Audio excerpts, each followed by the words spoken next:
नमस्कार, न्यूज 24 के फेसबुक और यूट्यूब पेज पर आपका स्वागत है। मैं हूं राजीव रंजन और मेरे साथ प्रभाकर मिश्रा जो कि कोर्ट मामलों के विशेषज्ञ न्यूज 24 के हैं। आप जानते होंगे इनकी अयोध्या मुकदमे पर इनकी एक किताब भी आई है जो बहुत फेमस हो रही है। मौका मिलेगा तो आप भी पढ़िएगा। बहरहाल आज हम दूसरे मुद्दे पर बात करने के लिए यहाँ आपके सामने आए हैं।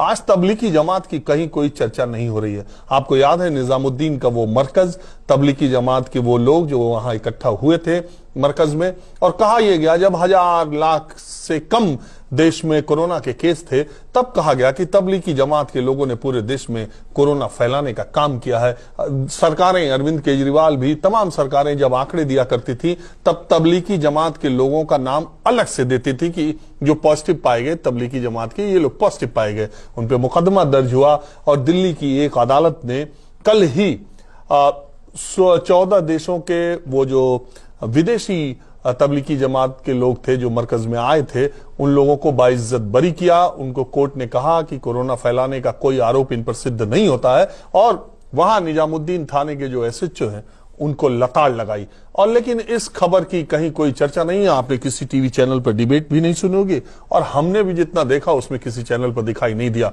न्यूज 24 अपनी जिम्मेदारी को बखूबी निभाता है और हम हर तरह की हर खबरें आपके सामने लाते हैं। इसलिए आपको भी ये जानना जरूरी है। जो लोग ये कह रहे थे कि तबलीगी जमात की वजह से देश में कोरोना फैला है, उनके मुंह पे ये करारा तमाचा है। अब आंकड़ा 1 करोड़ से ज्यादा है। प्रभाकर, मैं पहला सवाल यही पूछूंगा कि जो ये केस था अदालत ने उनको कह दिया कि भाई आप जा सकते हैं और आप पे कोई आरोप सिद्ध नहीं होता। फिर जब ये आईओ की दलील जो वहां फटकार जो लगाई गई वो किस तरीके से, जरा सा केस के बारे में बताइए। राजीव जी, एक एक आदमी को याद है और जो लोग बैठे हुए हैं, स्टूडियो में डिस्कशन नहीं हो रहा था, प्रत्येक हाउस होल्ड में, घर घर में प्रत्येक सदस्य इस बात पर चर्चा कर रहा था कि देश में कोरोना की बीमारी फैली है, महामारी फैली है, तो उसके लिए एकमात्र एक संस्था जिम्मेवार है, वो तबलीगी जमात। और निजामुद्दीन ऐसे लग रहा था कि चाइना से नहीं आया है, वो निजामुद्दीन के उस मरकज से आया है।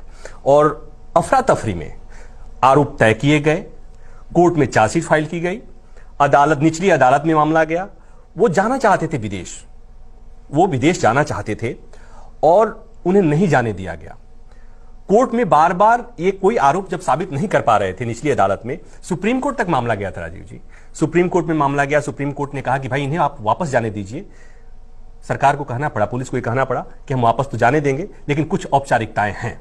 और अब जब निचली अदालत ने एकदम से फटकार लगाई, ये कहा कि भाई न कोई परेड हुआ, न कोई जांच हुई, आपने किस आधार पर इन्हें कह दिया कि 2500 में इतने विदेशी थे। पहली बात। दूसरी बात एक बड़ी रोचक है जो आपने चर्चा भी किया कि जब उस समय आंकड़े आ रहे थे, तो मैं केंद्रीय एजेंसी की बात नहीं कर रहा हूं, मैं दिल्ली पुलिस की बात नहीं कर रहा हूं। जब दिल्ली सरकार आंकड़े जारी कर रही थी तो उसमें से तबलीगी जमात में शामिल लोगों में से कितने लोग कोरोना पॉजिटिव पाए गए थे उनके लिए अलग से आंकड़े आ रहे थे। और वही नहीं हुआ, देश के अलग अलग कोने में टोपी पहनने वाले मुसलमानों को चिन्हित किया गया और इस तरह के वीडियोज वायरल किए जाते थे कि वो फल को में कुछ सलाइवा लगाते हैं, थूक लगाते हैं और पता नहीं किस किस तरह की बातें, और उन्हें इस घटना के नाम पर विलेन साबित करने की कोशिश की गई। और अब नियम तो यह कहता है कि जब कोर्ट ने क्लीन चिट ही नहीं दिया, जब यह कहा कि बेवजह का, फिजूल का ये पूरा प्रोपेगेंडा फैलाया गया था। और एक बात और याद है कि तबलीगी जमात के प्रमुख मोहम्मद साद, उनके लिए लग रहा था कि वो तो ओसामा बिन लादेन से ज्यादा खतरनाक साबित करने की कोशिश की गई थी और रोज छापे पड़ रहे थे और एक तरह से लगा कि अब उन्हें पकड़ करके उन्हें टांग दिया जाएगा। और मुझे अचरज होती है देश में ज्यादातर लोगों को मरकज का मतलब नहीं मालूम कि मरकज का मुझसे कई लोगों ने कहा उनको मरकज करने की क्या जरूरत थी। हाँ। अरे मैंने कहा मरकज का मतलब जैसे तुम्हारे धर्मशाला है वैसे उनका मरकज है, वो मरकज में आके रुके हुए थे। दूसरी बात, मैं खुद वहां गया मरकज में, निजामुद्दीन के मरकज में एक बार मैं पहुंच गया था। वहां 4 पुलिस वालों ने मुझे ऐसे घेर लिया कि आप यहां तक कैसे आ गए, जैसे मालूम हो रहा था मैं किसी बॉर्डर तक पहुंच गया। हम आपको वो बात बता रहे हैं, आप याद रखिए, आपको याद होगा कि महीनों तक टीवी पर डिबेट चला, महीनों तक ये बातें चली और इसके आज सबके मुंह सिले हुए हैं। आज वो ये कोई बताने वाला नहीं है कि उन लोगों को कह दिया गया कि भैया आप पर कोई आरोप सिद्ध नहीं होता है कि आपने कोरोना फैलाया है, आप और ये भी कह दिया, उन लोगों ने कोर्ट में ये दलील, प्रभाकर जी आप सही ज्यादा विस्तार में बताएंगे, उन लोगों की इस दलील को कोर्ट ने मान लिया कि उन्होंने कहा हमें अलग अलग जगहों से उठाया गया है, हम अलग अलग जगह मस्जिदों में या यहां वहां थे लॉकडाउन लगने का, हमको उठाया गया और ये कहा गया कि हम मरकज में थे।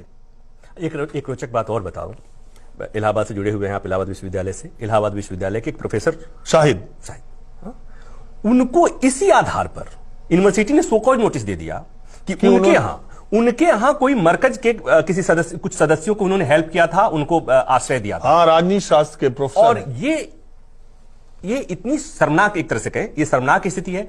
और हम ये कहेंगे कि इसके लिए मैंने जब कहा कि प्रत्येक हाउस होल्ड में इसकी चर्चा हो रही थी, तो उसके लिए जिम्मेवार कौन था? शाम के और दिन भर टेलीविजन चैनल में यही खबरें चल रही थी, दिन भर यही चल रही थी, और लोगों ने, घरों में बैठे हुए लोगों ने कर दिया कि भाई देश ने सत्यानाश हो गया, ये कोरोना की महामारी के लिए एकमात्र तबलीगी जमात के सदस्य जिम्मेवार हैं। और तबलीगी और मरकज के नाम पर देश में जितने मुसलमान हैं, वो चाहे बिहार के पूर्णिया की बात हो या भागलपुर की बात हो या इलाहाबाद की बात हो या कहीं की बात हो, सबको आतंकी खलनायक घोषित करने की कोशिश हुई।